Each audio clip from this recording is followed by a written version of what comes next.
Raffi Ahmad berbicara empat mata dengan adik iparnya, JJ Govinda. Keduanya membicarakan tentang rumah tangga JJ setelah Syahnas selingkuh dengan Randy Kiarnet.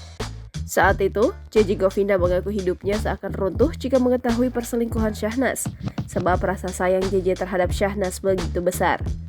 Selain itu, JJ juga mengungkapkan bahwa keputusannya untuk mempertahankan rumah tangga dengan Syahnas ketika sang istri ketahuan berselingkuh menuai banyak pertentangan. Tak sedikit orang-orang terdekat dan netizen yang mengirimkan pesan kepadanya lewat direct message Instagram yang menyebut dirinya lembek sebagai laki-laki. Namun, JJ memiliki alasan mengapa dirinya mempertahankan rumah tangga dengan Syahnas. Bukan karena masih percaya pada sang istri, namun faktor keberadaan anak menjadi poin utamanya. Meskipun sadar bahwa keputusan untuk mempertahankan rumah tangganya dengan Syahnas hanya akan semakin memperparah luka di hatinya, namun demi anak ia siap melupakan dosa masa lalu sang istri. Sedangkan alasan untuk memberikan Syahnas kesempatan lagi, JJ percaya bahwa apa yang terjadi saat ini bersumber dari kesalahannya di masa lalu. JJ merasa dalam sebuah rumah tangga, masalah timbul bukan hanya dari salah satu pihak saja di dalamnya.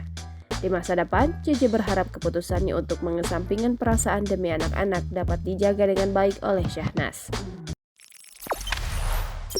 Jangan lupa subscribe, share, komen, dan like ya!